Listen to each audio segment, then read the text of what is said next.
Bismillahirrahmanirrahim. Assalamualaikum warahmatullahi wabarakatuh.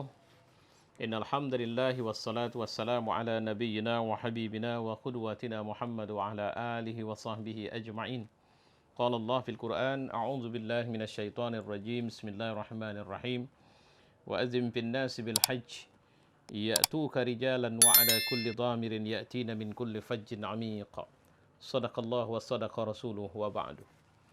Ayyuhal jamaah, para pemirsa sekalian, alhamdulillah kita bertemu kembali dan Masya Allah, saya berdoa semoga Allah memberi kesehatan, keberkahan usia, dan tentu saja kemudahan untuk terus taat kepada Allah Subhanahu wa Ta'ala, sehingga insya Allah kita bisa mendapatkan kebahagiaan dunia dan akhirat.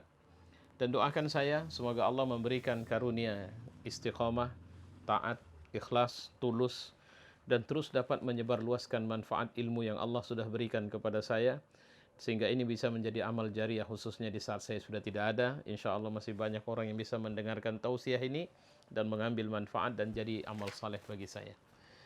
Saudara-saudara, para pemirsa yang mulia, alhamdulillah pada kesempatan ini saya masih ingin melanjutkan topik tentang haji, tapi ini semacam suplemen ini.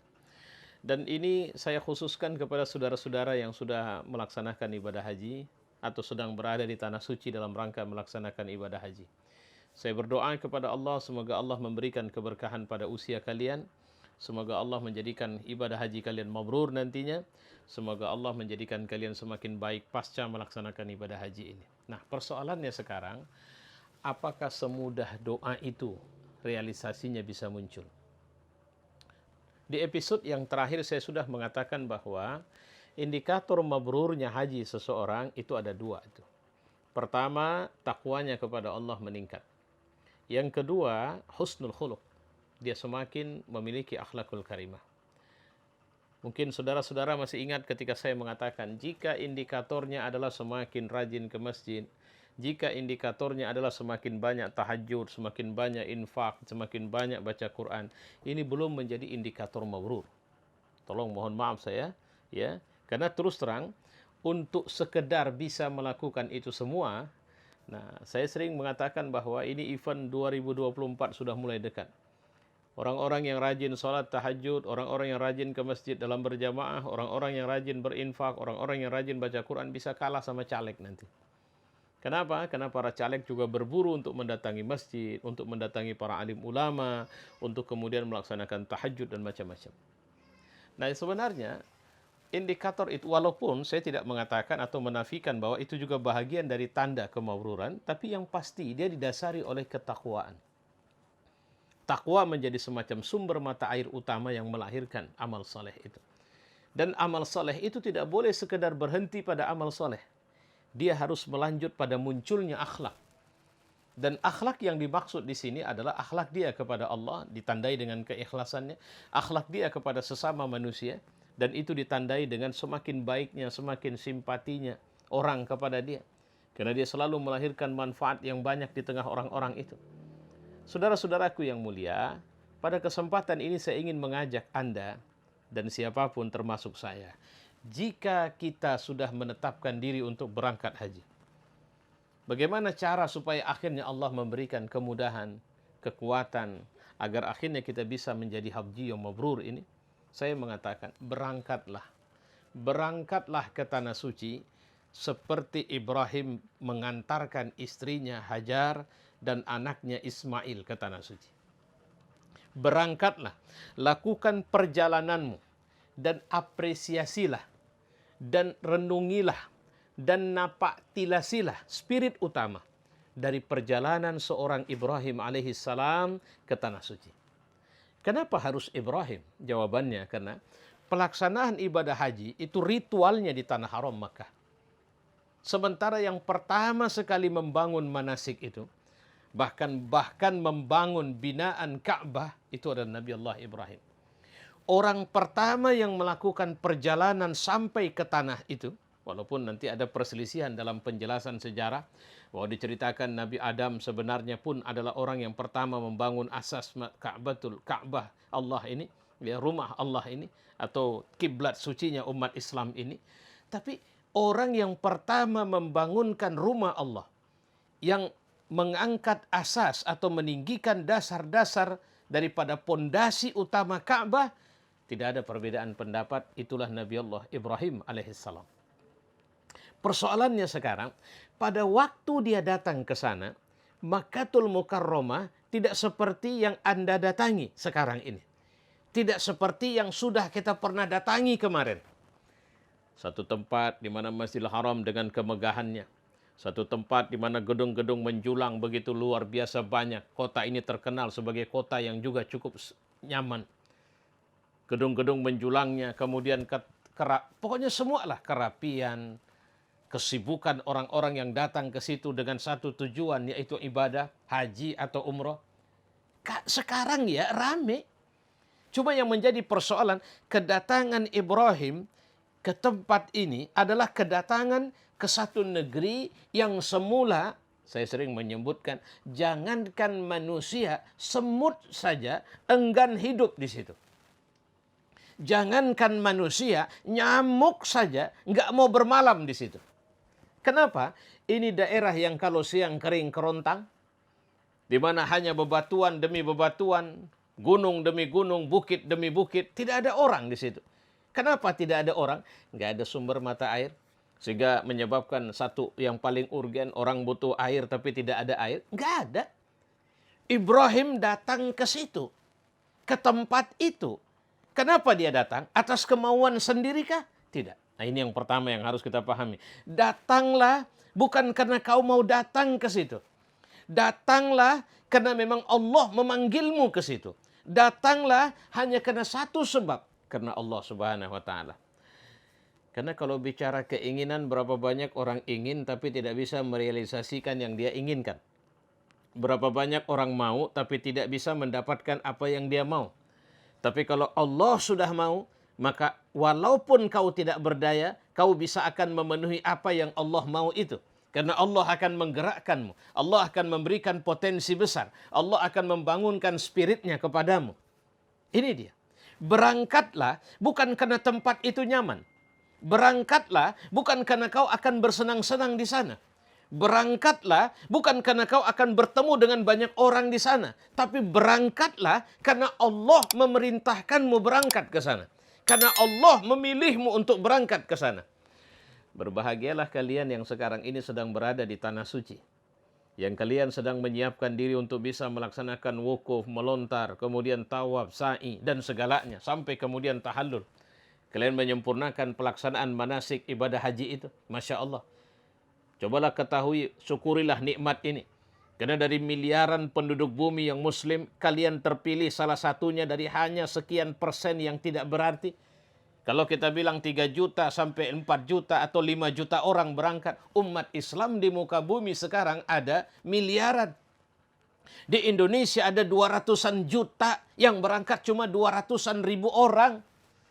Anda salah satunya. Nah, pertanyaannya kemarin Anda berangkat, apa motivasinya? Sekarang Anda di sana, ngapain Anda di sana? Apakah Anda cuma menikmati selfie-selfie saja? Apakah Anda cuma mengatakan bahwa wah di sini rupanya ada makanan Indonesia, di sini ada makanan enak dan sebagainya? Apakah Anda cuma ingin wah suasana di masjid, pelataran Masjid Nabawi kalau sore kita duduk sambil minum chai, enak sekali. Kita duduk sampai minum chai di pelataran Masjidil Haram, luar biasa kalau sore dari ba'da asar sampai kemudian datangnya maghrib. Saudara-saudara yang mulia, disinilah sebenarnya yang harus kita pahami bahwa datanglah, saya ulang sekali lagi, datanglah ke Masjidil Haram, datanglah ke Mekah, tunaikan ibadah haji seperti Nabi Ibrahim pertama kali datang ke sana. Pertama, kenapa dia datang ke sana? Karena dia taat kepada Allah. Kenapa dia datang ke sana? Karena dia yakin kepada Allah. Kalau saya yakin kepada Allah, dimanapun di bumi ini, saya tidak akan cemas. Saya tidak akan khawatir. Saya, keluarga saya tidak perlu khawatir. Kenapa? Fa'ainama tuwallu fasamma wajhallah. Kemanapun saya menghadapkan wajah saya akan melihat Allah. Allah menyertai saya. Allahumma ana. Allah bersama saya. Allah akan mencukupi saya. Allah akan menjamu saya. Allah akan melayani saya. Allah akan merawat saya. Allah akan menyembuhkan saya. Allah akan, semuanya kebaikan akan diberikan Allah. Apalagi kita datang sebagai tamunya Allah. bawa itu anak istrimu ke sana. Ketika bicara bawa itu anak istrimu dan kemudian harus ditinggal di sana, pergilah dengan semangat tadhiyah, semangat pengorbanan. Kau tidak perlu khawatir dengan semua keluargamu, bisnismu, hartamu, situasi di negerimu. Karena kau sedang berjalan menuju Tuhanmu. Kau sedang dijamu olehnya di sana. Kau sedang berhadap-hadapan dengannya. Kau sedang harus menjadi seorang hamba karena hartamu di sini, karena anak-anakmu di sini bukanlah milikmu. Hakikatnya itu milik Allah. Dan ketika Allah memanggilmu, Allah tidak akan menzalimimu, saudara. Berangkatlah karena kau yakin Allah adalah Tuhanmu. Berangkatlah karena kau taat kepadanya. Berangkatlah karena kau cinta kepadanya. Berangkatlah dengan semangat kau siap mengorbankan apa saja. Karena pengorbanan yang kau berikan di jalan Allah adalah pengorbanan yang tidak akan sia-sia. Pengorbanan yang beruntung. Nah, ini dia. Haji mabrur, haji yang beruntung. Ketika kau berkorban, pengorbananmu beruntung. Kenapa? Karena kau sedang bisnis dengan Allah. Karena kau sedang bertransaksi dengan Allah. Karena kau menjadikan Allah sebagai walimu di sana. Bukan duitmu. Duit bisa hilang. Bukan kesehatanmu, kau bisa sakit di sana. Bukan ramainya orang yang melayanimu. Karena pada saat ketika musibah datang, kau bisa menghadapi situasi di mana kau tidak berdaya, walau pelayan begitu banyak kepadamu. Saudaraku, para pemirsa sekalian, beginilah seharusnya semangat kita berangkat. Beginilah seharusnya kita melaksanakan ibadah haji itu. Bahwa sebenarnya saya datang ke sana, saya pergi ke sana. Kalau bisa dikatakan, saya mengantarkan istri saya mengantarkan anak saya. Artinya, saya sebenarnya sedang dalam tanda petik menceraikan cinta saya kepada makhluk hanya menjadi cinta sepenuhnya kepada Allah. Padahal, kalau saya mencintai Allah sepenuhnya, Allah yang kita cintai itu tidak egois, saudara. Allah yang kita cintai itu akan bilang, kalau memang kau mencintaiku, cintailah anak istrimu. Kalau kau memang mencintaiku, cintailah suamimu. Kalau kau memang mencintaiku, cintailah hartamu, cintailah bisnismu, cintailah jabatanmu. Terus gimana cara mencintai harta, mencintai bisnis, mencintai jabatan, mencintai? Lakukan, perlakukan, atau buat semua itu dengan cara yang Allah suka. Jabatlah jabatanmu dengan cara yang Allah suka. Allah maunya apa dengan jabatan itu? Perlakukan hartamu, ambil dari sumber yang Allah suka. Kemudian, kalau kau cinta kepada mobilmu, kalau kau cinta kepada uangmu, kalau kau cinta kepada hartamu, bagaimana caranya supaya mobil, harta, duit, dan semua yang kita punya itu akan bisa kita bawa ke akhirat? Caranya cuma satu. Gunakan di jalan Allah. Jangan kau biarkan dia menjadi mubazir. Perlakukan dia, jangan biarkan dia diam. Kalau bahasanya, suruh semua hartamu kerja, bukan cuma untuk duniamu, tapi juga akhiratmu. Suruh jabatanmu, aku memiliki engkau sebagai jabatan, tapi tolong ya, jangan cuma senangkan aku pada saat jabatan ini ada. Jangan cuma senangkan aku di dunia, tapi tolong dong, wahai jabatan, senangkan aku juga di akhirat. Tolong dong, wahai istriku, wahai suamiku, wahai anakku, wahai orang tuaku, wahai tetanggaku. Caranya cuma satu, ikut aturan Allah. Itulah yang terjadi pada Ibrahim. Siapa Ibrahim alaihissalam? Seorang manusia yang disebut sebagai imamul muttaqin. Imamnya orang bertakwa. Seorang yang kemudian diberikan kesempatan oleh Allah untuk menjadi contoh bagi kita semua. Uswatun hasanah. Ada dua dalam Quran yang disebut uswatun hasanah.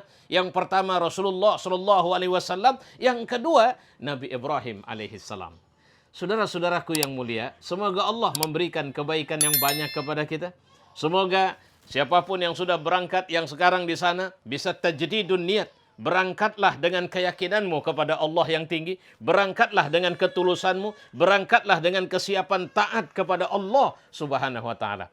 Semoga Anda semua menjadi haji yang mabrur. Semoga kami yang belum berangkat ini bisa menyusul Anda untuk melaksanakan ibadah haji. Assalamualaikum warahmatullahi wabarakatuh.